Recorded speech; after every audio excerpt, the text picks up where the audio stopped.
Assalamualaikum warahmatullahi wabarakatuh. Selamat siang semuanya, salam sejahtera untuk kita semua.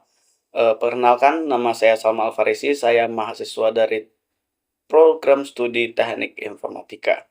Pada kesempatan kali ini, saya akan mempresentasikan ulasan metodologi ilmiah dari seorang ulama dan ilmuwan muslim terkemuka. Tokoh yang akan kita bahas ini adalah tokoh yang sangat hebat. Beliau adalah Syekhul Islam Ibnu Taimiyah.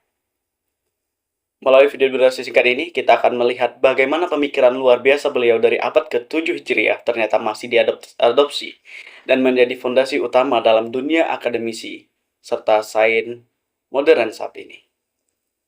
Sebelum kita masuk kepada pembahasan utama atau membahas soal ilmu yang beliau kembangkan hingga masih digunakan sampai sekarang, mari kita intip sedikit profil seorang ulama besar ini. Beliau memiliki nama lengkap Taqiyuddin Abu Al-Abbas Ahmad bin Abdul Halim bin Taimiyah Al-Harani.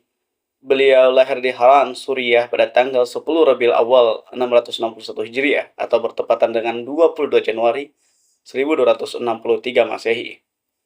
Ibnu Taimiyah dikenal sejarah sebagai seorang mujaddid atau pembaharu pemikiran Islam. Beliau bukan sekedar ulama di bidang fikih, hadis atau tafsir saja, melainkan seorang pemikir multidisipliner yang sangat menguasai usul fikih, teologi, politik Islam hingga metodologi logika filsafat. Sekarang, mari kita bedah metode keilmuan utama yang beliau tawarkan. Salah satu mahakarya terbesar beliau yang sangat krusial bagi dunia sains dan metodologi ilmiah berjudul Dar at-Ta'arud al-Aql wal al-Naql.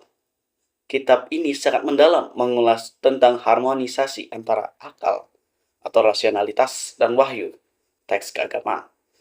Pada zaman itu, dunia pemikiran seringkali dibenturkan antara teks-teks agama dengan logika filsafat murni. Disinilah Ibnu Taimiyah hadir membawa metodologi revolusioner. Beliau menegaskan bahwa akal sehat yang logis dan murni tidak akan pernah bertentangan dengan wahyu keagamaan yang sahih. Jika di lapangan terlihat ada kontradiksi atau benturan, maka penyebabnya hanya ada dua. Pertama, penalaran akal manusia yang belum sampai atau belum mampu memahami hakikat tersebut. Atau yang kedua, penafsiran serta validitas data dari teks yang keliru. Lantas, mengapa teori abad ke-7 Hijriah ini masih sangat relevan bagi ilmuwan modern di abad ke-21 saat ini? Setidaknya ada dua alasan ilmiah yang mendasarinya.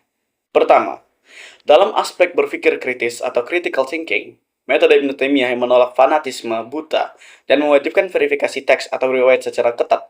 Secara metodologis sama persis dengan prinsip skeptisme ilmiah yang dipegang peneliti dan ilmuwan modern saat ini. Kita diajarkan untuk tidak menelah mentah-mentah sebuah kesimpulan sebelum memvalidasi keaslian data mentahnya. Kedua, dalam aspek integrasi sains dan agama, ilmuwan-ilmuwan muslim modern di berbagai universitas dunia saat ini banyak menggunakan koridor pemikiran beliau untuk menjembatani penemuan sains mutakhir, seperti ilmu kosmologi atau fisika, dengan teks Al-Quran.